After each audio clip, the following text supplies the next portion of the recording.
Hi hello എല്ലാവർക്കും അന്നപൂർണേശ്വരി ചാനലിലേക്ക് സ്വാഗതം. ഞാൻ ഇന്ന് ഉണ്ടാക്കാൻ പോകുന്നത് ക്യാപ്സിക്കം സവോള മസാല കറിയാണ്. അതിന് വേണ്ട ഇൻഗ്രീഡിയൻസ് ഇത് 3 ക്യാപ്സിക്കം ഇതേപോലെ സ്ക്വയറിലായി കഷ്ണം മുറിച്ചത്. അതുപോലെ ഇത് 2 വലിയ സവോള ഇതേപോലെ സ്ക്വയറിലായി മുറിച്ചത്. ഇത് വലിയൊരു സവോള കൊത്തി അരിഞ്ഞത്. ഇത് 3 ടേബിൾ സ്പൂൺ കടലമാവ് വെള്ളത്തിൽ മിക്സ് ചെയ്തത്. 1 ടീസ്പൂൺ ജീരകം, ഗരം മസാല, 1/2 ടീസ്പൂൺ മഞ്ഞൾപ്പൊടി, 1/2 ടീസ്പൂൺ മുളക് പൊടി, 2 ടീസ്പൂൺ മല്ലിപ്പൊടി. ഇത് 2 വലിയ തക്കാളി കൊത്തി അരിഞ്ഞത്. ഇത് 2 ടീസ്പൂൺ ഇഞ്ചി വെളുത്തുള്ളി പേസ്റ്റ്, ഉപ്പ്, ഇത് 3 ടേബിൾ സ്പൂൺ തൈര്, മല്ലിയില. ഇനി നമുക്ക് പ്രിപ്പറേഷനിലേക്ക് പോവാം. ചീഞ്ചട്ടിയിൽ എണ്ണ ചൂടായിട്ടുണ്ട്. നമുക്ക് ക്യാപ്സിക്കം ഇടാം. ചെറുതായി ഒന്ന് കളർ ചേഞ്ച് ചെയ്യുമ്പോൾ നമുക്കിത് എടുക്കാം. ഇത് ചെറുതായി കളർ ചേഞ്ച് ചെയ്ത് തുടങ്ങിയിട്ടുണ്ട്. നമുക്കിനി എടുക്കാം.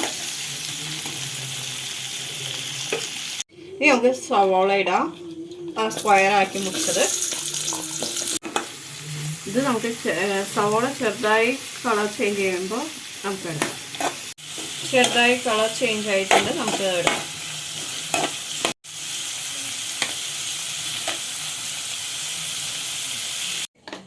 നമുക്ക് എണ്ണ ചൂടായിട്ട് ജീരകം ഇടാം. അതൊന്ന് പൊട്ടട്ടെ. നമുക്ക് കൊത്തിയരിഞ്ഞ സവോള ഇടാം. സവോളയൊന്ന് ചെറുതായി ഫ്രൈ ആവട്ടെ. സവോള ഫ്രൈ ആയിട്ടുണ്ട്. നമുക്കിനി കടലമാവ് മിക്സ് ചെയ്തത് ഒഴിക്കാം.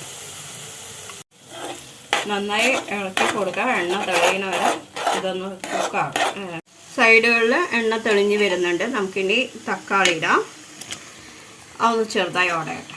തക്കാളി ചെറുതായി ഉടഞ്ഞിട്ടുണ്ട്. നമുക്ക് ഇഞ്ചി വെളുത്തുള്ളി പേസ്റ്റ് ഇടാം. ഇനി നമുക്ക് മുളക് പൊടിയും മല്ലിപ്പൊടിയും മഞ്ഞൾപ്പൊടി ഇടാം.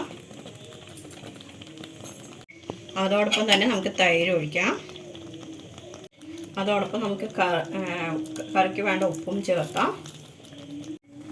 ഇതെല്ലാം നന്നായി മിക്സ് ആവട്ടെ. എന്നിട്ട് മുളക് പൊടി മല്ലിപ്പൊടി മഞ്ഞൾപ്പൊടി എല്ലാം കഷ്ണങ്ങളിലും കറികളിലും എല്ലാം പിടിക്കട്ടെ.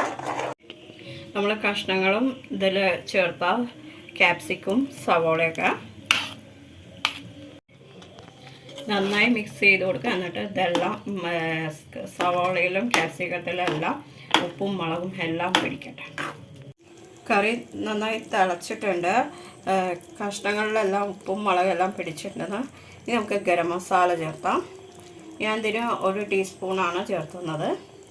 എന്നിട്ട് നന്നായി മിക്സ് ചെയ്ത് കൊടുക്കാം. ഇനി നമുക്ക് മല്ലിയില ഇട്ട് കൊടുക്കാം. അങ്ങനെ നമ്മുടെ കറി റെഡി ആയിട്ടുണ്ട്. ക്യാപ്സിക്കം സവാള മസാല കറി. ഇത് കറി വയ്ക്കുമ്പോൾ ശ്രദ്ധിക്കേണ്ട കാര്യങ്ങൾ: ഒന്നാമത്തത്, അടി കട്ടിയുള്ള ചീഞ്ചട്ടികൾ ഉപയോഗിക്കുക, അല്ലെങ്കിൽ നോൺ സ്റ്റിക്ക് പാത്രങ്ങൾ ഉപയോഗിക്കുക. അതെന്താ വെച്ചാൽ കടലമാവ് ആയത് കാരണം അടി പിടിക്കാൻ ചാൻസ് കൂടുതലാണ്. അപ്പോൾ അത് ശ്രദ്ധിക്കുക. ഇത് സിമ്പിളാണ്, ടേസ്റ്റിയാണ്.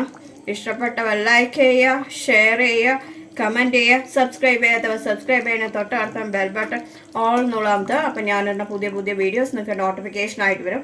എല്ലാവർക്കും ഗുഡ് ബൈ.